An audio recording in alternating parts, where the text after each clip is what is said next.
السلام عليكم ورحمة الله وبركاته. ازيكم؟ النهاردة هنعمل فراخ في الفرن، تتبيلة سهلة وبسيطة وطعمها جميل جدا. معانا هنا وراك غسلناها كويس بالملح والخل. معانا هنا كمان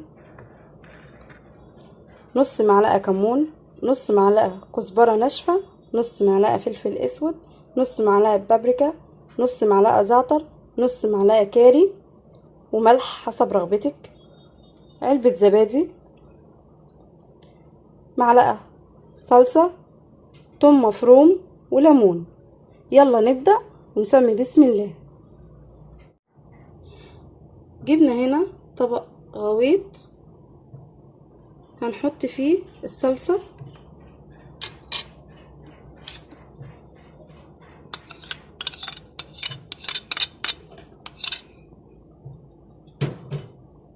هنضيف على الصلصة معلقتين زيت،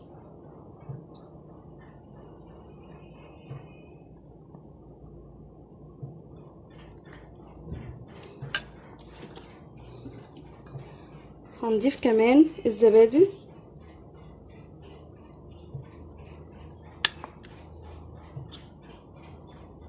نقلبهم كويس.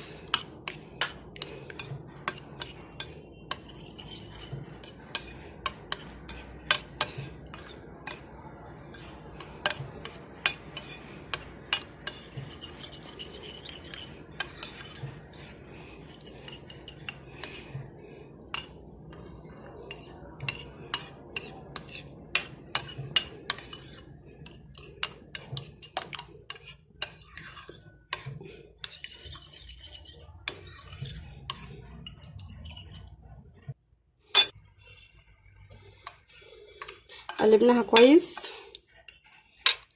هنحط كل المكونات، كل التوابل بتاعتنا هنا على الخلطة بتاعتنا.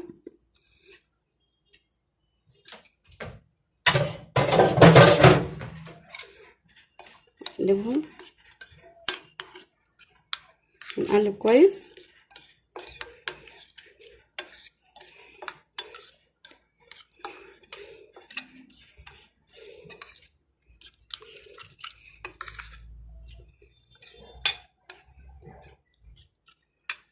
نجيب كمان الثوم،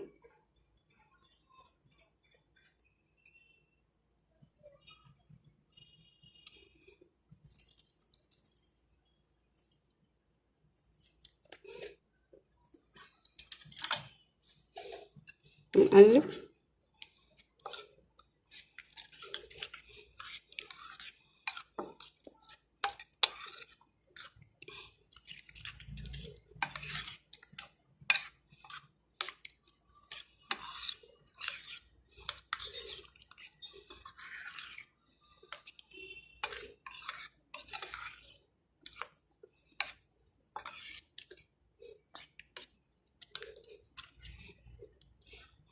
هنا قلبناها كويس.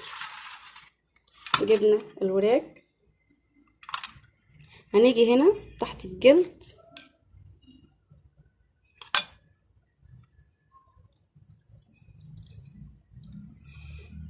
وفوق الجلد.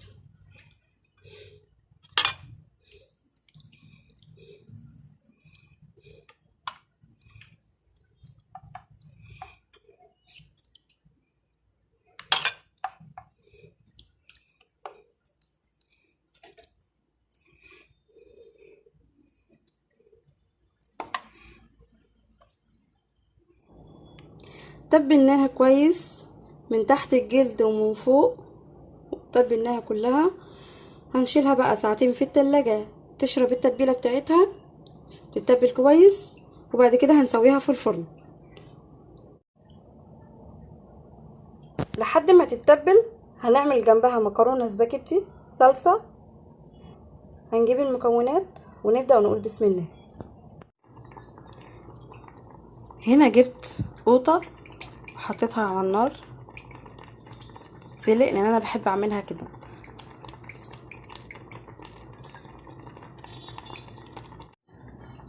جبت كمان حلة هسلق فيها المكرونة، حطيت فيها معلقة زيت وهحط ملح.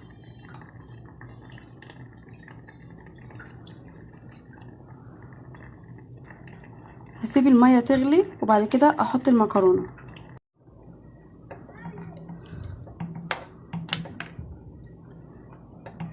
هتغلي معانا غلوتين ونطفي عليها، نسيبها شوية في مية سخنة تتسلق في مية سخنة، بس نطفي عليها بعد ما تغلي غلوتين كده.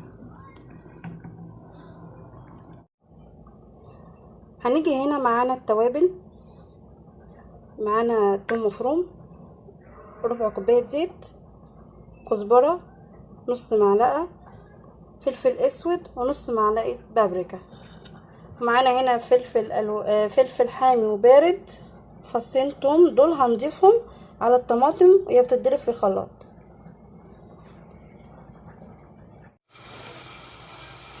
جبت هنا حلة على النار، ضفت فيها ربع كوباية الزيت والثوم وهقلب.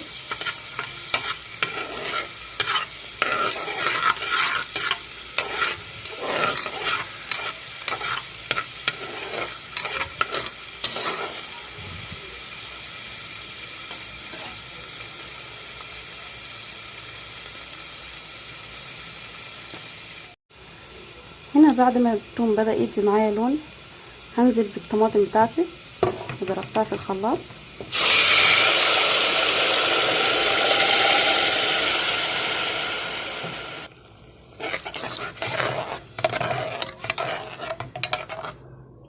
بعدها هنزل بالتوابل،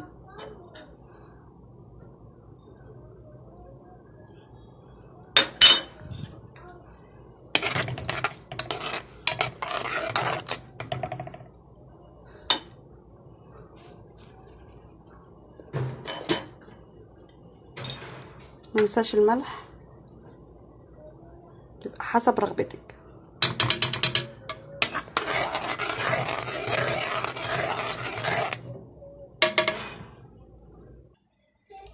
هسيب صلصة المكرونة بتاعتي تتسبك شوية لحد ما الزيت بتاعها هيطلع على الوش، وبعد كده هوطي عليها وهضيف المكرونة واسيبها 5 دقايق تشرب الصلصة بتاعتي، وبعد كده هطفي عليها.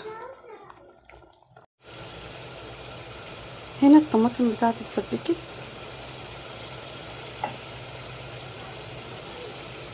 هضيف المكرونة